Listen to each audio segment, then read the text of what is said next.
Hey, salut tout le monde, je m'appelle Félix. Aujourd'hui, je vais vous parler de mon dernier achat, donc un M2 avec un enclosure externe pour pouvoir faire du vidéo editing directement à partir de ce M2 là au lieu du disque dur direct de mon Mac. Fait que je vous montre ça.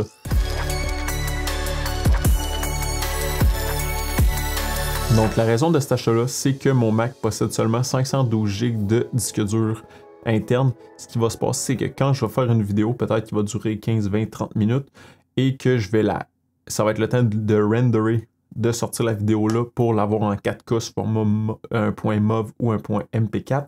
L'affaire qui va arriver, c'est que je vais mettre en cache l'entièreté de la vidéo pour pouvoir avoir un render plus vite puis que ça fonctionne la première shot, donc A1 avec une super bonne qualité 4K. L'affaire qui va arriver, c'est que prendre toute cette vidéo-là, par exemple de 15-20 minutes, et la mettre en cache, donc écrire les fichiers sur le disque pour ensuite aller les lire plus rapidement, ça va demander beaucoup d'espace. Puis ce qui va arriver, c'est que pour une vidéo peut-être de 20 minutes, ça va me prendre à peu près entre 120 et 150 gigs, peut-être à cause que la qualité, c'est la ProRes 422. Là, ça peut être LT, Proxy ou HQ. Tout dépendamment, dans le fond, ça va dépendre du bitrate, de la qualité que ça va sortir, mais overall, ça fait que c'est des gros fichiers de caching, puis étant donné que j'ai juste 512 Go, ça devient vite si je prends 150 Go de caching, plus un autre 30-40 pour la vidéo en rendering. Fait que ce qui est arrivé, c'est que j'ai décidé de m'acheter un disque dur externe pour pouvoir mettre mes vidéos là-dessus, tout mon montage, faire mon montage directement sur ce M2-là externe, donc c'est un 2 Tera. Ça devrait convenir amplement pour faire mon montage vidéo. Et dans le fond, c'est que mes vidéos ne seront plus sur mon Mac actuel, vont être toujours sur mon M2. Fait que ça va permettre aussi d'être plus versatile. Si jamais j'ai plus assez d'espace avec un 2 Tera, je pourrais upgrader à un 4 Tera ou juste acheter un autre 2 Tera puis changer le enclosure. Donc, il n'y a pas de problématique à ce niveau-là. J'expecte, avec ce setup-là, de reacher à peu près un taux de 1 G par seconde, vu que c'est un gen USB 3.1. Si je ne me trompe pas, 3.1 ou 3.2. Je pense qu'il y en a un des deux qui sera jusqu'à 10 GB. Le 3.1 puis le 3.2 sera à 20 GB par seconde. Fait qu'en tout cas, c'est à peu près ça. Si j'avais été avec Thunderbolt, j'aurais été en mesure d'avoir un read-write à peu près de 3000 MB par seconde, donc environ 3 GB.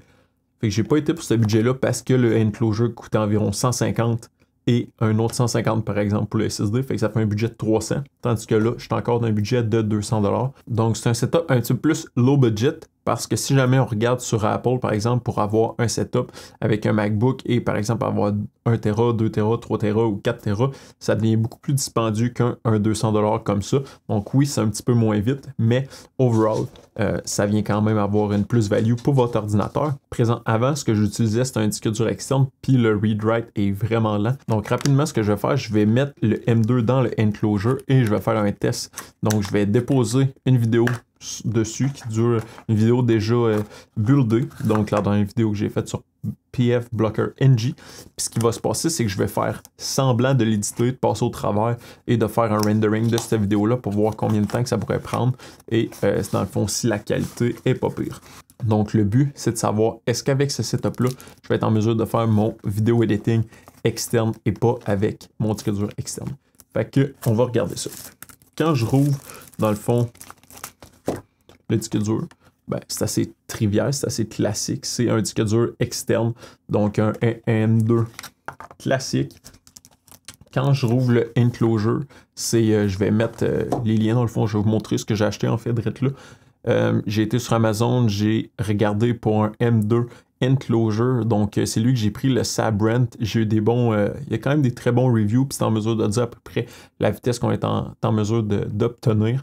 Fait que je ne l'ai pas payé 39, il était en spécial, je dois payer autour de 25, peut-être quelque chose du genre. Fait que c'était quand même un bon deal. Et j'ai pris le WD Black 2 Tera, donc pour 150, je ne l'ai pas payé 150, je dois payer autour de 110, 120, mais overall, ça fonctionne. Puis c'est une vitesse up to, mettons 5 GB par seconde, fait que même avec mon enclosure, si je cap à 1, c'est correct. Puis si jamais je vais avec un enclosure Thunderbolt qui reacherait jusqu'à 3 GB par seconde, mais encore là, je serais correct, donc j'aurais pas besoin d'avoir quelque chose qui va jusqu'à peut-être 7 GB par seconde, comme l'aurait le disque dur interne de mon Mac.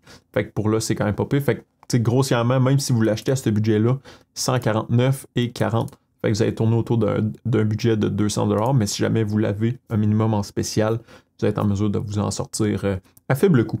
Donc, ce qui va arriver quand je vais ouvrir le package du M2, c'est qu'on va avoir un petit câble USB-C à USB-C, le enclosure directement. Donc, si on le sort, ça va ressembler à ça. Comment ça fonctionne, cette petite bébête-là? C'est que vous allez avoir le petit bouton à l'extrémité que vous allez pouvoir appuyer dessus pour pouvoir ouvrir le enclosure. Fait qu'il y a un petit pad thermique que vous allez pouvoir enlever pour mettre le M2. Par la suite, ce qui va se passer, c'est que vous allez avoir un petit loquet. Je ne sais pas si vous allez bien voir. Il y a un petit loquet que vous allez pouvoir tourner pour pouvoir locker le M2 en place. Donc, ce qui va se passer, c'est que je vais prendre le M2. Donc, je viens mettre le M2 là. Je viens le slider et par la suite, je viens juste tourner le petit lock en place pour venir tenir le M2 en place. Donc, le petit lock qu'on avait tantôt, c'est pour les M2 qui sont de taille inférieure à 2280. Donc, c'est un format.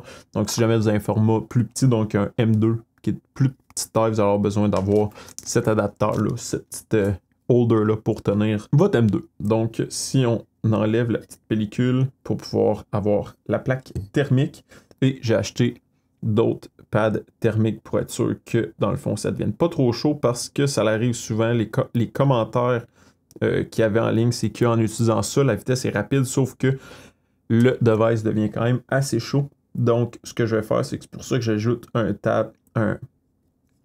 pad thermique supplémentaire. Donc, ça fait pas tant de mal. Puis ce que ça va faire, c'est que ça va garder le device à une bonne température pour pas que ça surchauffe. Parfait, j'ai mis le petit pad supplémentaire thermique.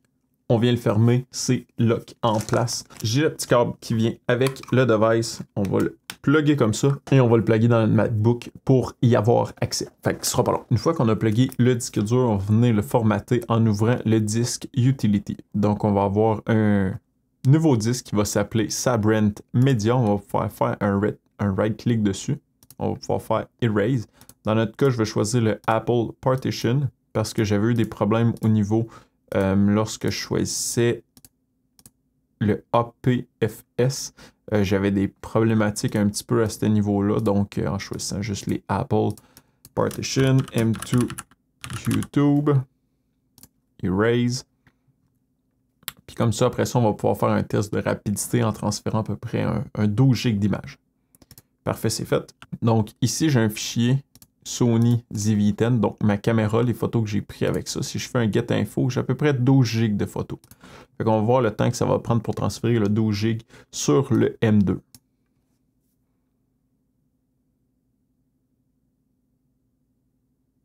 Fait que ça prend à peu près un 10 secondes, 10-15 secondes, donc à peu près un 1 GB par seconde en écriture.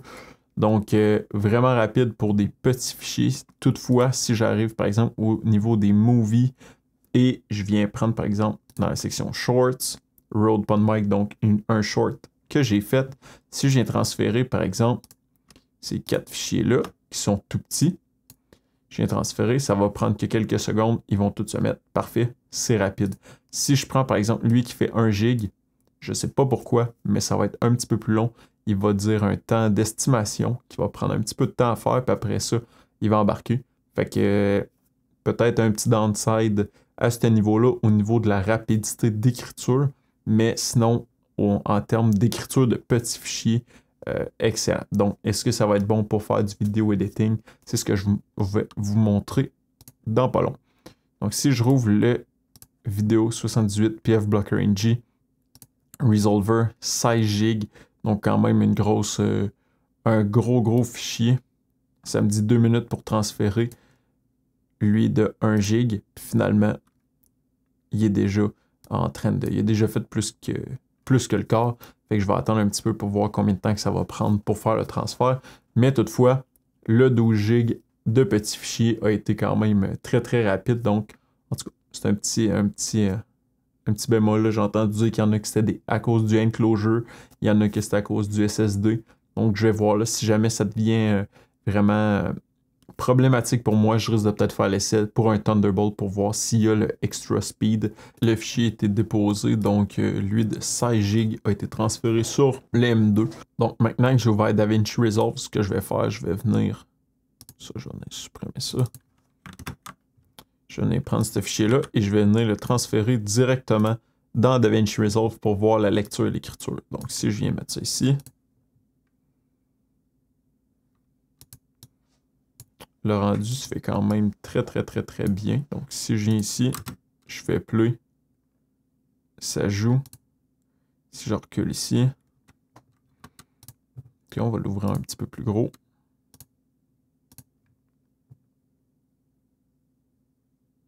J'ai pas acheté l'audio, donc vous n'avez pas nécessairement l'audio de cette vidéo-là, mais on peut voir que peu importe où c'est que je saute, la lecture se fait quand même très bien. Donc, un coup que je vois que ça joue bien et que c'est dans le fond, ça fonctionne bien, je vais faire le export pour, dans le fond, sur mon M2 pour voir si je suis en mesure de bien faire l'écriture. Donc, je vais juste venir faire Untitled, comme ça, format 4K, ça c'est correct, ProRes, 422 Proxy, test M2, externe, parfait, je vais l'ajouter. Oui, la résolution, et je vais faire le render all. À quel point ça va être rapide. Donc, si, par exemple, je viens ici, je vais être en mesure de voir que le fichier est en train d'écrire. Pour l'instant, ça fonctionne quand même assez bien. C'est pas en cache. Puis dans le fond, c'est à 190 frames par seconde. Donc, je pense que ça va quand même être pas pire, malgré le fait que l'écriture d'un gros fichier soit plus lente un petit peu. Le rendu a été fait, ça a pris 2 minutes 55 secondes pour render une vidéo de 16 minutes, si je ne me trompe pas, 18 minutes, 21 minutes, excusez-moi, en 4K. Donc, on peut venir voir ici 14 GB. Et si on fait le play,